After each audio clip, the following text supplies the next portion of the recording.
साम्राज्य न्यूज, सामान्यांचा असामान्य आवाज। अनुसूचित जाती जमाती आयोगाचे अध्यक्ष अभ्यंकर हे सोलापूर दौऱ्यावर आले असताना क्रांतीवीर लहुजी शक्ती सेनेच्या शिष्टमंडळाने प्रदेशाध्यक्ष सुरेश पाटोळे यांच्या नेतृत्वाखाली त्यांची भेट घेतली। औरंगाबादमध्ये किरकोळ कारणावरून मनोज शेषराव आव्हाड या मागासवर्गीय मातंग तरुणाचे हातपाय बांधून अमानुषपणे लाट्याकाट्याने ठेचून जीवे ठार मारण्यात आलं होतं। या घटनेतील सर्व गुन्हेगारांना फाशीची शिक्षा होण्यासाठी हा खटला फास्ट ट्रॅक कोर्टामध्ये चालवावा व अनुसूचित जाती जमाती अध्यक्ष म्हणून आपण स्वतः पीडित कुटुंबाला भेट द्यावी, अशी मागणी प्रदेशाध्यक्ष सुरेश पाटोळे यांनी केली। यावेळी अभ्यंकर यांनी देखील भेट देण्याचं आश्वासन यावेळी दिलं।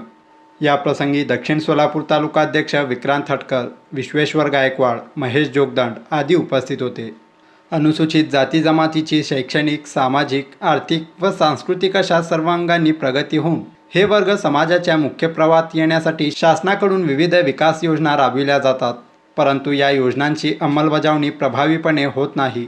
राज्यामध्ये अनुसूचित जाती जमातीवरील अन्याय अत्याचारांच्या घटनांची संख्या दिवसेंदिवस वाढत आहे। यामुळे अनुसूचित जाती जमातीमध्ये असंतोषाची भावना निर्माण होत आहे। या संदर्भात देखील क्रांतीवीर लहुजी शक्ती सेनेच्या वतीने निवेदन देण्यात आले।